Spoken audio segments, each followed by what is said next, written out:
For some of you, this might be extremely obvious, but for others, not so much. I would have absolutely wished someone told me these tips and secrets years ago when I was starting to get seriously into filmmaking. So get your notepad out and let's get right into the video. Let's not waste any time, let's get right into today's video. Tip number 1. Look, when I was starting out, I made this mistake all the time. I thought that if I shoot in 60 frames per second and 120 frames per second all the time, then I can just choose what do I want to slow down and what not. Wrong. That is the biggest mistake filmmakers do when they start shooting video, because something shot on a high frame rate and then not slow down makes your footage look choppy and digital, which is something you don't want. If it's slow down, it's okay, but you just gotta be intentional with the frame rate that you're using. So if there's a fast movement, I usually shoot it both in 24, because 24 frames per second looks more realistic, and especially for fast movement just looks cool and the motion blur looks better. Then if I have time, I also shoot the same motion at 60 or 120 frames per second if I want the possibility to slow down or speed run in post-production. But honestly, 24 frames per second, it's what you should get used to shoot all the time. It's the right frame rate, things look good in it, and it's the most realistic and the most cinematic frame rate you can get. Composition has to be number 2. I love run and gun filmmaking, and I'm still guilty of this one, that I just pick up my camera and point it at things that look interesting and then end up with a very average frame. So I totally recommend to actually be intentional of what you're shooting. Look for leading lines, look for frames, look for framing the subject within another frame, and just look how to guide the viewer's eye to the subject in a pleasant way. This takes us to number 3, which is camera movement. This new generation of filmmaking on Instagram and YouTube, a lot of the people are just kind of whipping the camera around and no one really takes that much time for still shots, which is the most underrated kind of shots, in my opinion, out there. If you watch any movie, so many of the shots are still, so why aren't we using still shots? Why are we just picking up our camera and whipping it right to the left? Doesn't make sense. So put down your gimbal, be intentional with your still shots and try and build a story. This doesn't mean that you shouldn't move your camera, it's just be more intentional with camera movement. Why are you moving your camera? You don't want the viewer to understand that they're watching a video, you want them to be into the story.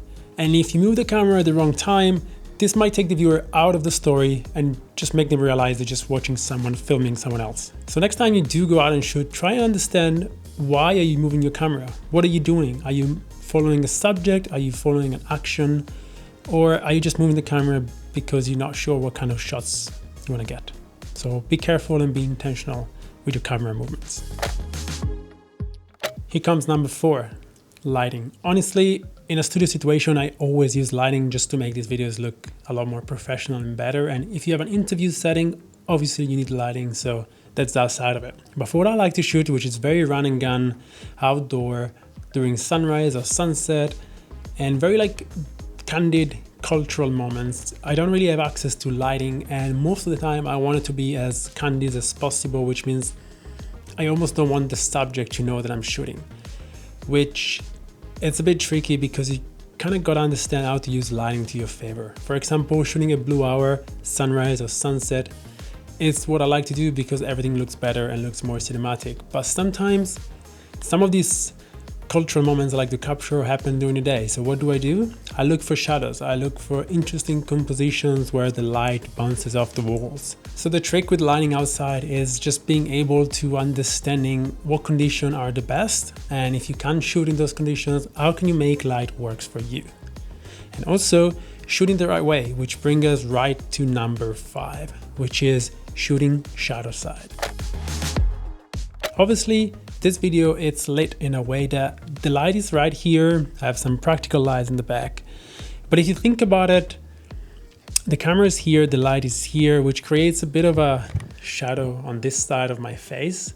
And this is what shooting shadow side means. It doesn't mean that you have to shoot silhouette all the time. And I've explained this in my videos before, but I feel like this is a very important lighting, almost lighting tips that everyone should know. It's the first thing that I think when I'm outside and I'm shooting, I'm like, where is the light coming from? and how do I make the subject look better? Because shooting shutter side makes my face, for example, looking so much more 3D that if I would be shooting like, if I'm shooting this way and I'm just looking at you that way, it's kind of all lit up. But because I'm shooting straight this way, you can see a bit of, kind of faded darkness on my face and how the light fades away, which makes the subject and the whole scene looks a lot better. This is pretty tricky for me because I still do it and it's effort, and I'm sure some of you guys do it too. But what I want to talk about is the fact that sometimes I don't really put that much effort into videos as I should.